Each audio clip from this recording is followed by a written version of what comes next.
minha gente! Boa tarde, Globo Esporte está no ar ao vivo nessa segunda-feira pra gente falar da segunda rodada do Campeonato Brasileiro, que foi daquele jeito. Altas polêmicas de arbitragem e os resultados. Foi bom não, viu? Vamos começar com o jogo do Galo. 0-0, empate com o São Paulo no Mineirão, e só não teve gol porque o goleiro Rafael pegou até pensamento. Regis Souza é o nome da figura. Dá vontade de chamar de Regis Sósia. Sósia de Everson. Furioso nos primeiros minutos do jogo contra o São Paulo. Tinha acabado de levar um gol esquisitaço, anulado por causa do impedimento de Alan Franco. Seria um péssimo início para o Galo, que estava se reencontrando com a torcida. Desde a final do Mineiro, o Atlético não joga aqui no Mineirão. Essa galera tá paradinha, mas já foi tudo combinado. Só não sei o nome de vocês. Boa tarde. Tiberinho bem certinho, Letícia. Ô, Tiberinho bem certinho. E o Galo hoje vai ser bem certinho também? Vai ser bem certinho, 3-0. Rony. E olha só pela direita o Rony. Hulk Limpou, bateu Rafael. Coelho vai bater pro gol.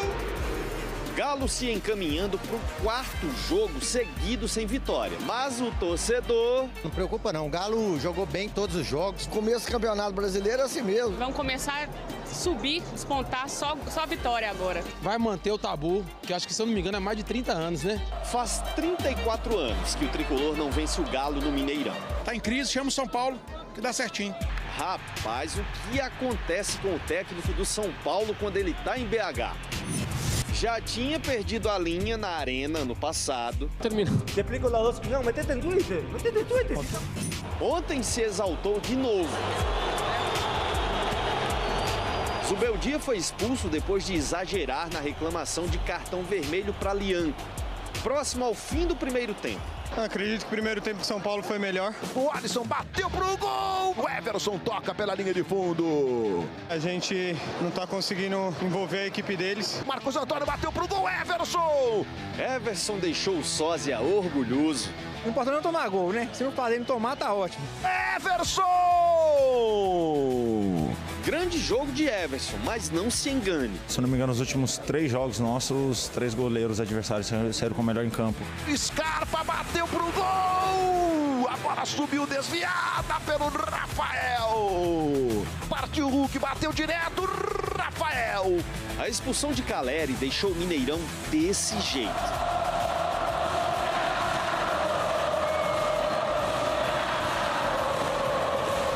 Espalma, Rafael! Pergunta sincera aqui, gente. Se o goleiro adversário, que já foi atleta do clube, faz um partidaço, é lei do ex? Rafael! Faz um milagre! Graças a Deus nós conseguimos fazer uma grande partida defensivamente, sem tomar gol, isso é muito importante. Lianco expulso no último minuto do jogo.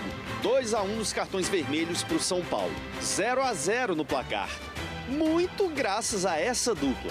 Galo agora está a 4 jogos sem vencer. O copo está um pouco vazio agora, encher esse copo para que a gente possa fazer um grande jogo, conquistar a vitória e retomar o caminho das vitórias. Henrique Fernandes no nosso Globo Esporte pra falar da rodada do Campeonato Brasileiro. Tô bom, e você? Tranquilo, bem. Bom, o Rafael pegou muito, mas o Galo tem criado oportunidades, né? Finalizando bastante. 4 jogos sem vencer, porque não bota a bola naquele retângulo que fica uma redinha atrás ali, que é o gol, né? Vamos ver números do Atlético nesses 4 jogos sem vitória, né? Foram 69 finalizações nos últimos 4 jogos e apenas um gol, Henrique. Olha só, caiu bastante o desempenho ofensivo, porque nos primeiros 10 jogos da temporada, é claro, tinha Campeonato Mineiro, a média era de 2,2 gols por jogo, foram 22 gols, tinha fartura.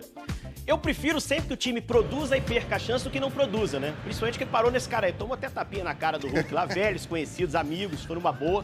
Mas a atuação do Rafael foi brilhante, como tinha sido a do Thiago Volpi no primeiro jogo do campeonato.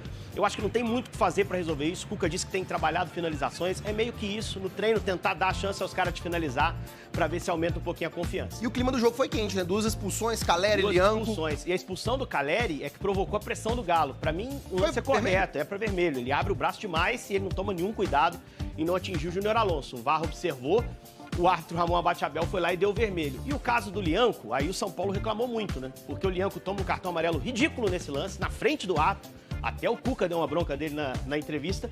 e depois ele faz uma falta que era para amarelo ainda no primeiro tempo e não toma o amarelo. Então, assim, acho que o São Paulo tem razão para reclamar e o Lianco tem que tomar mais cuidado com isso, né? Você falou que o Cuca disse sobre essa energia do Lianco? Vamos ouvir. O Lianco, ele é um cara que ele tem a personalidade dele. Se eu vier a tirar a personalidade dele, depois, mais tarde, eu vou pedir para ele voltar a ser o Lianco e, de repente, não vou conseguir mais. Então, eu tenho que ter um limite para isso aí. Bora lá, né, falar desse Galo. Depois desse empate 0-0 contra o São Paulo, que deixou o Atlético na zona de rebaixamento do Campeonato Brasileiro. Calma, segunda rodada, estamos a 3 pontos do líder. Mas o técnico Cuca deu até um recado na entrevista coletiva. Quer reforços, precisa de um elenco mais recheado. Para domingo que vem, contra o Vitória, que é o próximo jogo do Galo no Brasileirão, 8h30 da noite, hein? Pelo menos dá pra fazer um churrasquinho antes de ir pro jogo. Para domingo que vem, o Cuca não conta com o Lian, foi expulso no último lance da partida. Vamos ver como vai ser a recuperação do Igor Rabelo, que não foi pro banco de reservas ontem sentindo um incômodo muscular. E se nenhum dos dois estiver disponível, aliás, o Lianco não tá, se o Rabelo não estiver disponível, o garoto Rômulo passa a ser opção, ele e Ivan Roman, para formar a dupla de zaga com o Júnior Alonso, tá? O treinador também precisando ver um pouquinho mais de intensidade nesse meio campo do Atlético, pode mexer no time que vai enfrentar o Deportes Iquique, quinta-feira no Mineirão, o jogo da Copa Sul-Americana, possível, até porque o Cuca já disse que precisa dar uma rodada no elenco aí para ter todo mundo mais fresco durante a temporada, tá? Deixa eu trazer um recado aqui, atividades então nesta segunda-feira na Cidade do Galo, iniciando a preparação agora é o Deportes Iquique, é Copa Sul-Americana, o Atlético quer reencontrar o caminho das vitórias, precisa reencontrar o caminho das vitórias e precisa também reencontrar o caminho dos gols. Um abraço para todo mundo.